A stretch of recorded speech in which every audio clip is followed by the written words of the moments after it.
Hello everyone, ಇದು ನಿಮ್ಮ ನೇತ್ರ. ಥ್ಯಾಂಕ್ ಯು ನನಗೆ ಸಪೋರ್ಟ್ ಮಾಡ್ತಿರೋ ಪ್ರತಿಯೊಬ್ಬರಿಗೂ ಇದೇ ಥರ ಸಪೋರ್ಟ್ ಮಾಡ್ತಾ ಇರಿ. ನನ್ನ ಚಾನಲ್ಗೆ ಇನ್ನೂ ಯಾರಾದರೂ ಸಬ್ಸ್ಕ್ರೈಬ್ ಮಾಡದೆ ನೋಡ್ತಾ ಇದ್ರೆ ಪ್ಲೀಸ್ ಸಬ್ಸ್ಕ್ರೈಬ್ ಮಾಡ್ಕೊಂಡು ನನಗೆ ಸಪೋರ್ಟ್ ಮಾಡಿ ಅಂತ ಹೇಳ್ತಾ, ಆಬ್ವಿಯಸ್ಲಿ ನಾನು ಈ ವಿಡಿಯೋಲ್ಲಿ ನಮ್ಮ ಮುಂಬೈ ಇಂಡಿಯನ್ಸು ಮತ್ತು SRH ಮ್ಯಾಚ್ ನಡೀತಲ್ಲ ಅದ್ರ ಬಗ್ಗೆ ಮಾತಾಡೋಕ್ಕೆ ಹೊರಟಿದ್ದೀನಿ. ಏನು ಸಖತ್ ಮ್ಯಾಚುಗಳು. SRH ಕೂಡ ಹಂಗೆ ಆಡಿದ್ರು. SRH ಬಗ್ಗೆ ಮಾತಾಡೋಕ್ಕೆ ಆಗಲ್ಲ, ಅದು ನೆಕ್ಸ್ಟ್ ಲೆವೆಲ್ ಹೋಗ್ಬಿಡಿ. ಮತ್ತು ನಮ್ಮ ಮುಂಬೈ ಇಂಡಿಯನ್ಸು ಅಷ್ಟೇ ಏನು ಟಕ್ಕರ್ ಕೊಟ್ಟರು ಗುರು, ಸಕ್ಕದಾಗಿ ಆಡಿದ್ರು ಅಂತಾನೆ ಹೇಳ್ಬೋದು.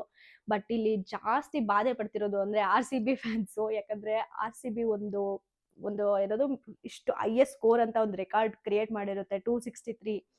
ಬಟ್ ಅದನ್ನ ಇವತ್ತು SRH ಬ್ರೇಕ್ ಮಾಡ್ಬಿಟ್ಟು 277 ವರೆಗೂ ಟಾರ್ಗೆಟ್ ನಿಲ್ಸಿದ್ದಾರೆ. ಬಟ್ ನನ್ಗೆ ಏನ್ ಅನ್ಸುತ್ತೆ ಅಂದ್ರೆ ಈ 277 ಸ್ಕೋರ್ ಬ್ರೇಕ್ ಮಾಡಕ್ಕೆ ಜಾಸ್ತಿ ಟೈಮ್ ಬೇಕಾಗಿಲ್ಲ ಅನ್ಸುತ್ತೆ. ಎಲ್ಲಾರು ಎಷ್ಟು ವರ್ಷ ಬೇಕಾಗುತ್ತೋ ಏನು ಅಂತ ಎಲ್ಲ ಮಾತಾಡ್ತಾ ಇದ್ದಾರೆ. ಬಟ್ ನೆನ್ನೆ 200+ ಕ್ರಾಸ್ ಮಾಡಿದ್ದ CSK ಇವತ್ತು 277 SRH ಟಾರ್ಗೆಟ್ ಕ್ರಿಯೇಟ್ ಮಾಡಿದೆ ಅಂದ್ರೆ ಪಕ್ಕ ಇನ್ನು ಬೇರೆ ಯಾವುದು ಮ್ಯಾಚ್ ಬಂದ್ಬಿಟ್ಟು 300 ಕ್ರಾಸ್ ಮಾಡಿದ್ರು ಕೂಡ ಈ IPL ಅಲ್ಲಿ ಆಶ್ಚರ್ಯ ಪಡೋ ಅವಶ್ಯಕತೆನೇ ಇಲ್ಲ. ಯಾಕಂದ್ರೆ ನಮ್ಮ ಮುಂಬೈ ಇಂಡಿಯನ್ಸ್ ಕೂಡ ಅಷ್ಟೇ. ಸ್ಟಾರ್ಟಿಂಗ್ ಅಲ್ಲಿ ನಾನು SRH ಯಾವಾಗ 277 ಸ್ಕೋರ್ ಮಾಡ್ತೋ ಆವಾಗ ಅನ್ಕೊಂಡೆ ಓಕೆ ಬಿಡು, 277 ಸ್ಕೋರ್ ಮಾಡಿದೆ ಅಂದ್ರೆ ನಮ್ಮ ಮುಂಬೈ ಇಂಡಿಯನ್ಸ್ ಇವ್ರು ಬೇರೆ SRH ಬೌಲಿಂಗ್ ಅಲ್ಲೆಲ್ಲ ಸ್ಟ್ರಾಂಗ್ ಆಗಿದ್ದಾರೆ. ಸೊ ಇಷ್ಟೆಲ್ಲ ಸ್ಟ್ರಾಂಗ್ ಆಗಿದ್ರೆ ನಮ್ಮ ಮುಂಬೈ ಇಂಡಿಯನ್ಸ್ ಒಂದು 100 to 150ಗೆ ನಿಂತೋಗ್ಬಿಡ್ತಾರೆ. ಈ ಮ್ಯಾಚ್ ಕೂಡ ನಿನ್ನೆ ಇವ್ರು ಯಾವುದು ನಮ್ಮ CSK ಆಡ್ತಲ್ಲ, ಸೊ ಅದೇ ತರ ಆಗೋಗ್ಬಿಡುತ್ತೆ. ಇನ್ನ ಕ್ಲೋಸ್ ಮಾಡಿ ಮಲ್ಕೊಳ್ಳೋದಷ್ಟೇ ಅನ್ಬೇಕಾದ್ರೆ ಮುಂಬೈ ಇಂಡಿಯನ್ಸ್ ಕೂಡ ನೆನೆ ಒಂದು ರೇಂಜ್ಗೆ ಟಕ್ಕರ್ ಕೊಟ್ರು ಅಂತ ಹೇಳ್ಬೋದು. ಸಕ್ಕದಾಗಿ ಆಡಿದ್ರು.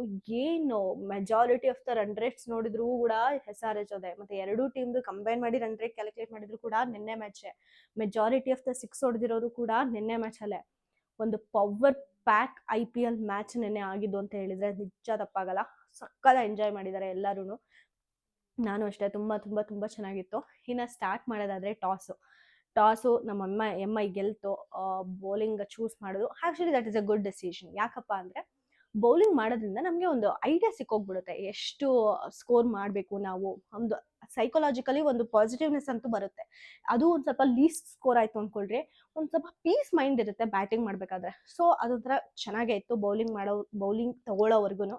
ಅದಾದ್ಮೇಲೆ ನಮ್ಮ ಹಾರ್ದಿಕ್ ಪಾಂಡ್ಯ ಡಿಸಿಷನ್ ಇಂದ ಎಲ್ಲ ಎಕ್ಕೊಟ್ಟೋಯ್ತು ಅಂತಾನೆ ಹೇಳ್ಬೋದು. ಬೌಲಿಂಗ್ ಅಲ್ಲೇ ಅವರು ಜಾಸ್ತಿ ರಾಂಗ್ ಮಾಡಿದ್ದು ಅಂತ ಹೇಳ್ಬೋದು. ಯಾಕಂದ್ರೆ ಬ್ಯಾಟಿಂಗ್ ಬಂದಾಗ ಅವರು ಮೇಜರ್ 230+ ಮಾಡಿದ್ದಾರೆ, which is really not a easy score. ಅದು ಕೂಡ ಸ್ವಲ್ಪ ಹಾರ್ಡ್ ಸ್ಕೋರೇನೆ, ಮಾಡೋದು ತುಂಬಾ ಕಷ್ಟ. ಸೊ ನಿನ್ನೆ CSK ಜೊತೆ ಇವ್ರು MI ಆಡಿದ್ರೆ ಆರಾಮಾಗಿ ಎದ್ದೋಗ್ಬಿಟ್ಟಿರೋರು ಅಲ್ವಾ. ಸೊ ಹಂಗ್ ಕಂಪೇರ್ ಮಾಡಿದ್ರೆ ಸೊ MIನ ಬ್ಯಾಟಿಂಗ್ ಅಲ್ಲಿ ನಾವು ಬ್ಲೇಮ್ ಮಾಡಕ್ಕೆ ಆಗಲ್ಲ. ಸ್ವಲ್ಪ ತುಂಬಾ ಚೆನ್ನಾಗಿ ಆಡಿ ಒಂದು ಮೆಜಾರಿಟಿ ಆಫ್ ದ ಸ್ಕೋರ್ ತಗೊಂಡು ಟಕ್ಕರ್ ಕೊಟ್ಟಿದ್ದಾರೆ SRHಗೆ, ಅದ್ರಲ್ಲಿ ಡೌಟೇ ಇಲ್ಲ. ಬಟ್ ರಾಂಗ್ ಆಗಿದಂದ್ರೆ ಬೌಲಿಂಗ್ ಅಲ್ಲೇನೆ. ಹಾರ್ದಿಕ್ ಪಾಂಡ್ಯ ಪವರ್ ಪ್ಲೇ ಅಲ್ಲಿ ಬಂದ್ಬಿಟ್ಟು ಯಾಕೆ ಬೌಲ್ ಮಾಡ್ತಿದ್ದಾರೆ ಅಂತಾನೆ ಅರ್ಥ ಆಗ್ತಾ ಇಲ್ಲ. ಅವರು ಕೂಡ ರೋಲ್ಸ್ ಎಲ್ಲ ನೋಡಿರ್ತಾರೆ, ಯಾಕೆ ಬೇಕು ಗುರು ಇವನು ಫಸ್ಟ್ ಪವರ್ ಪ್ಲೇ ಅಲ್ಲಿ ಬೌಲಿಂಗ್ ಮಾಡೋದು ಅಂತೆಲ್ಲ. ಆದ್ರೂ ಕೂಡ ಮತ್ತೆ ಬಂದಿದ್ದಾರೆ. ಇದನ್ನೆಲ್ಲ ನೋಡ್ಕೊಂಡ್ರೆ ಮೋಸ್ಟ್ಲಿ ಅವರೇ ಪ್ರೂವ್ ಮಾಡ್ಕೊಳಕ್ಕೆ ಬಂದಿದಾರ ಅಂತ ನನಗೆ ಅನ್ನಿಸ್ತು. ಮ್ಯಾಚ್ ಎಲ್ಲ ಬಿಟ್ಟು ಅಷ್ಟು ಚೆನ್ನಾಗಿ ಬೌಲ್ ಮಾಡೋ ಬುಮ್ರಾ ಇದ್ದಾರೆ. ನೀವು ಅಬ್ಸರ್ವ್ ಮಾಡಿದ್ರೆ ಸೆಕೆಂಡ್ ಆರ್ ಥರ್ಡ್ ಓವರ್ಸ್ಗೆನೋ ಬುಮ್ರಾ ಬಂದಾದ್ಮೇಲೆ ಡಾಟ್ ಬಾಲ್ಸು ಜಸ್ಟ್ 1 ರನ್ ಬಿಟ್ರೆ ಮೆಜಾರಿಟಿ ಆಫ್ ದ ರನ್ಸ್ ಮಾಡ್ಕೊಳಕ್ ಆಗ್ಲೇ ಇಲ್ಲ ಬುಮ್ರಾ ಬಂದಿದ್ದು ಓವರ್ಸ್ ಅಲ್ಲೆಲ್ಲನ. ಸೊ ಅಟ್ಲೀಸ್ಟ್ 4 ಓವರ್ಸ್ನ ಬುಮ್ರಾ ಅವ್ರಿಗೆ ಪವರ್ ಪ್ಲೇ ಅಲ್ಲಿ ಕೊಟ್ಟಿದ್ರೆ ನಿನ್ನೆ SRH 277 ಸ್ಕೋರ್ ಮಾಡಕ್ ಆಗ್ತಾ ಇರ್ಲಿಲ್ಲ ಅಂತ ಅನ್ಸುತ್ತೆ. ಏನು ಸ್ವಲ್ಪ 7 ಓವರ್ಸ್ಗೆ 100, 15 ಓವರ್ಸ್ ಅಷ್ಟು 200 ಕ್ರಾಸ್ ಮಾಡೋಗ್ಬಿಟ್ಟಿದೆ SRH. ಅಷ್ಟು ಕೆಟ್ಟದಾಗಿ ಬೌಲ್ ಮಾಡ್ತು ನಿನ್ನೆ MI ಅಂತ ಹೇಳ್ಬೋದು. ಯಾವ ಬಾಲ್ ಹಾಕ್ಲಿ, ಯಾವ ಬೌಲರ್ಸ್ ಹಾಕ್ಲಿ, ಎತ್ತು 6 ಎತ್ತು 4 ನಿನ್ನೆ SRH ಅವರು ಸಕ್ಕದಾಗಿ ಆಡಿದ್ರು ಅಂತ ಹೇಳ್ಬೋದು. ಇನ್ನು ಬ್ಯಾಟಿಂಗ್ ನಮ್ಮ SRH ಕಡೆಯವ್ರಿಗೆ ಮಾತಾಡಕ್ ಬಂದ್ರೆ ಯಾರು ಹಿಂಗ್ ಆಡಿದ್ರು ಅಂತ ಹೇಳಕ್ಕೆ ಆಗಲ್ಲ, ಅಷ್ಟು ಚೆನ್ನಾಗಿ ಆಡಿದ್ರು ಅಂತಾನೆ ಹೇಳ್ಬೋದು. ನಮ್ಮ ಹೆಡ್ ಏನ್ ಓಪನಿಂಗ್ ಗುರು, ಅದು ಏನ್ ಗೊತ್ತಾ, ಸ್ಟಾರ್ಟಿಂಗ್ ಅಲ್ಲಿ ಯಾರು ಸ್ಟಾರ್ಟ್ ಮಾಡ್ತಾರೋ ಮಿಕ್ಕಿದವ್ರಿಗೆ ಕೂಡ ಅಷ್ಟೇ ಹುಮ್ಮಸ್ ಬರುತ್ತೆ ಅಂತ ಹೇಳ್ತಾರಲ್ಲ, ಅದು ನಿನ್ನೆ ಹೆಡ್ ಅವರು ಪ್ರೂವ್ ಮಾಡಿದ್ರು ಅಂತ ಹೇಳ್ಬೋದು. ಸಕ್ಕದಾಗಿ ಆಡಿದ್ರು. ಮಯಾಂಕ್ ಅವರು ಅಷ್ಟೊಂದು ರನ್ ರೇಟ್ ಕೊಡಕ್ಕಾಗ್ಲಿಲ್ಲ, ಅಷ್ಟೊಂದು ರನ್ಸ್ ಕೊಡಕ್ಕಾಗ್ಲಿಲ್ಲ, ಬೇಗ ಔಟ್ ಆಗಿ ಹೋಗ್ಬಿಟ್ರು ಅವರು. But that's fine. ಮಯಾಂಕ್ ಅವ್ರದ್ದು ಸೇರಿಸಿ ನಮ್ಮ ಅಭಿಷೇಕ್ ಶರ್ಮಾ ಅವ್ರು ಆಡಿದ್ರು ಅಂತಾನೆ ಹೇಳ್ಬೋದು. ಸಕ್ಕದಾಗಿ ಆಡಿದ್ರು. ಅರೌಂಡ್ 24 ಬಾಲ್ಸ್ಗೆ 60 ಕ್ರಾಸ್ ಮಾಡಿದ್ರು ಅನ್ಸುತ್ತೆ, 63 or 64. ತುಂಬಾ ಚೆನ್ನಾಗಿ ಆಡಿದ್ರು ಅಭಿಷೇಕ್ ಶರ್ಮಾ ಅವರು ಕೂಡ. ಮತ್ತೆ ಕ್ಲೆಸನ್ ಇವ್ರ ಬಗ್ಗೆ ಎಷ್ಟು ಮಾತಾಡಿದ್ರು ಕಡಿಮೆ.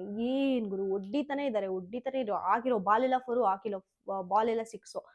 ಸಕ್ಕದಾಗಿ ಆಡಿದ್ರು. ಈ 4 ಜನ ನಿನ್ನೆ ವಿನ್ ಆಗಕ್ಕೆ ಮೆಜಾರಿಟಿ ರನ್ಸ್ ತಗೊಂಡು SRHಗೆ ಈ 4 ಜನನೇ ಕಾರಣ ಅಂತ ಹೇಳ್ಬೋದು. ಅದರಲ್ಲಿ ನಮ್ಮ ಟ್ರಿಬ್ಯೂಟ್ ನಾವು ಯಾರು ಕೊಟ್ರು ನಮ್ಮ ಬೌಲರ್ ಮಪಾಕಾಗಂತೂ ಕೊಡ್ಲೇಬೇಕು ಈ ಟ್ರಿಬ್ಯೂಟ್ನ.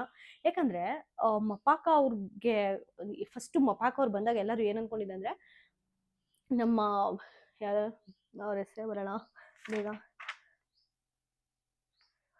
ಬುಮ್ರಾ ಬುಮ್ರಾ ಸಖತ್ ಟಂಗ್ ಟ್ವಿಸ್ಟ್ ಅದು. ಅದಕ್ಕೆ ಬುಮ್ರಾ ಅವ್ರಿಗಿಂತೂ ಸ್ಟ್ರಾಂಗು ಮಪಾಕ ಅವರು ಅಂತ ಎಲ್ಲ ಹೇಳ್ತಾ ಇದ್ರು. ಬಟ್ ಈಗ ಅವರು ಮ್ಯಾಚ್ ಆದ್ಮೇಲೆ ಅವ್ರ ಒಪಿನಿಯನ್ ಹೆಂಗಾಗ್ಬಿಟ್ಟಿದೆ ಅಂದ್ರೆ, ಜನಗಳ ಒಪಿನಿಯನ್ ಅರೆ ಚಿಕ್ಕ ಹುಡ್ಗ ಬಿಡು ಹೋದ್ರು ಹೋಗ್ಲಿ ಅನ್ನೋ ತರ ಟ್ರೀಟ್ ಮಾಡ್ತಾ ಇದ್ದಾರೆ ನಮ್ಮ ಮಪಾಕ ಅವ್ರನ್ನ.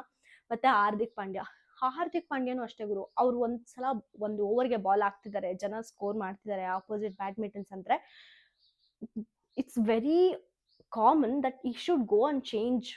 ಬೌಲರ್ಸ್ ಯಾರು ಇರ್ತಾರೋ ಅವ್ರನ್ನ ಹೋಗಿ ಚೇಂಜ್ ಮಾಡಬೇಕು.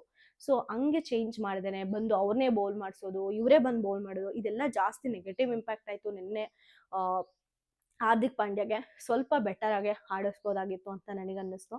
ಇನ್ನು ಬ್ಯಾಟಿಂಗ್ ಸೈಡ್ ನಮ್ಮ ಮುಂಬೈ ಇಂಡಿಯನ್ಸ್, ರೋಹಿತ್ ಶರ್ಮಾ ಸ್ಟಾರ್ಟಿಂಗ್ ಅಲ್ಲಿ ಆಕ್ಚುಲಿ ತುಂಬಾ ಚೆನ್ನಾಗಿ ಸ್ಟಾರ್ಟ್ ಮಾಡಿದ್ರು ರೋಹಿತ್ ಶರ್ಮಾ ಅವರು.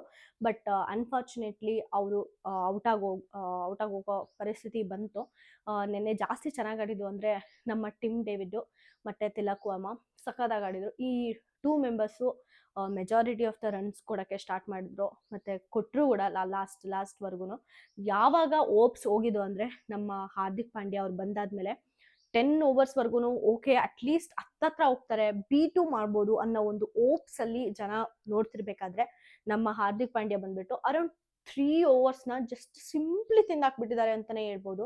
ಡಾಟ್ ಬಾಲ್ಸ್ 1 ರನ್ ರಿಸ್ಕ್ ಕೂಡ ತಗೊಳ್ತಾ ಇಲ್ಲ 4-6 ಹೊಡಿಯಕ್ಕೆ. ಅಟ್ಲೀಸ್ಟ್ ಬೇರೆ ಬ್ಯಾಟ್ಸ್ಮನ್ ಬಂದ್ಬಿಟ್ಟು ನಿನ್ ಬದಲು ಆಡ್ತಾರೆ ಗುರು, ರಿಸ್ಕ್ ತಗೊಂಡು ಅಟ್ಲೀಸ್ಟ್ ಒಂದು 6 ಹೊಡೆದು ಔಟ್ ಆಗಿರೋದೇನೋ, ಒಂದು ಸ್ವಲ್ಪ ಸ್ಕೋರ್ ಇನ್ಕ್ರೀಸ್ ಆಗಿರೋದೇನೋ.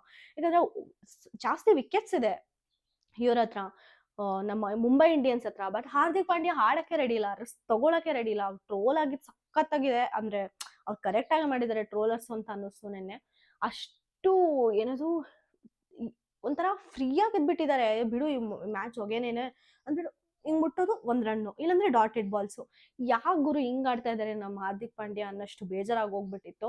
ಅವ್ರಿಗೆ ಮುಂಬೈ ಇಂಡಿಯನ್ಸ್ ಬಂದಿರೋ ಶಕುನನೇ ಸರಿ ಇಲ್ಲ ಅನ್ಸುತ್ತೆ, ಹಂಗ್ ಆಡ್ತಾ ಇದಾರೆ. ಯಾಕಂದ್ರೆ GTಲಿ ಒಂದು ಟೀಮ್ ಲೀಡ್ ನ ಹೆಂಗ್ ಇದ್ ಮಾಡಿರೋರು ಅಂದ್ರೆ ಸಕ್ಕತ್ತಾಗಿ ಕ್ಯಾರಿ ಮಾಡಿರೋರು, ಅಷ್ಟಲ್ದೇನೆ ಕಪ್ ತಂದು ಕೊಡ್ತಾರೆ ಗುರು. ಹಂಗಿರೋರು ಇಲ್ಲಿ ಮುಂಬೈ ಇಂಡಿಯನ್ಸ್ ಬಂದು ಯಾಕೆ ಹಿಂಗ್ ಆಡ್ತಾ ಇದಾರೋ ಗೊತ್ತಿಲ್ಲ. ಇಲ್ಲಿ ಓವರ್ ಆಲ್ ನೋಡಿದ್ರೆ ಇವರು ಮುಂಬೈ ಇಂಡಿಯನ್ಸ್ ಪ್ಲೇಯರ್ಸ್ ನ ಏನು ಅನ್ನಕ್ ಆಗಲ್ಲ. ಯಾಕೆ ಹಾರ್ದಿಕ್ ಪಾಂಡ್ಯನೇ ಅನ್ಬೇಕು. ಯಾಕಂದ್ರೆ ಬ್ಯಾಟಿಂಗ್ ಅಷ್ಟು ಚೆನ್ನಾಗಿ ಮಾಡಿದ್ದಾರೆ, ಬೌಲಿಂಗ್ ಒಂದ್ ಸ್ವಲ್ಪ ಕರೆಕ್ಟ್ ಆಗಿ ಮಾಡಿದ್ರೆ ನಿನ್ನೆ MIಗೆ ಕಪ್ ಆಗಿರೋದು, ಕಪ್ ಬಂದಿರೋದು ಅಂದ್ರೆ ಕಪ್ ಅಲ್ಲ, ಮ್ಯಾಚ್ ಗೆದ್ದಿರೋರು. ಸೊ ಹಿಂಗಿರ್ಬೇಕಾದ್ರೆ ಒಂದು ಚಿಕ್ಕ ಮೈನ್ಯೂಟ್ ಡೆಸಿಷನ್ಸ್ ಇಂದ ಜಾಸ್ತಿ ಚೇಂಜ್ ಆಗ್ತಿದೆ ಅಂದ್ರೆ ಹಾರ್ದಿಕ್ ಪಾಂಡ್ಯ ಅವರು ಸೀರಿಯಸ್ಲಿ ಅವ್ರ ಡೆಸಿಷನ್ಸ್ ಎಲ್ಲ ಕರೆಕ್ಟ್ ಆಗಿ ತಗೋಬೇಕು. ಏನಂದ್ರೆ ತುಂಬಾ ಕಷ್ಟ ಆಗುತ್ತೆ ಬರೋ ಮ್ಯಾಚ್ಗಳಿಗೆಲ್ಲನ. ನೋಡ್ಬೇಕು ಹೆಂಗೆ ಲೀಡ್ ಮಾಡ್ತಾರೆ ಹಾರ್ದಿಕ್ ಪಾಂಡ್ಯ ಅಂತ. ಮತ್ತೆ ಇವತ್ತು ಕೂಡ ಒಂದು ಮ್ಯಾಚ್ ಇದೆ, ಪ್ರೀ ಅನಾಲಿಸಿಸ್ ಮಾಡೋಕ್ಕೆ ಆದಷ್ಟು ಬೇಗ ಟ್ರೈ ಮಾಡ್ತೀನಿ. ಸೊ ನಿಮಗೆ ಈ ವಿಡಿಯೋ ಇಷ್ಟ ಆದರೆ ಪ್ಲೀಸ್ ಲೈಕ್ ಮಾಡಿ, ಶೇರ್ ಮಾಡಿ, ಸಬ್ಸ್ಕ್ರೈಬ್ ಮಾಡ್ಕೊಳ್ಳಿ. ಮತ್ತೆ ಆದಷ್ಟು ಫುಲ್ ವಿಡಿಯೋ ನೋಡಿ ಗೊತ್ತಿರೋರಿಗೆ ಶೇರ್ ಮಾಡಿ ಅಂತ ಹೇಳ್ತಾ ನಾನು ಈ ವಿಡಿಯೋನ ಮುಗಿಸ್ತಾ ಇದ್ದೀನಿ. Thank you so much.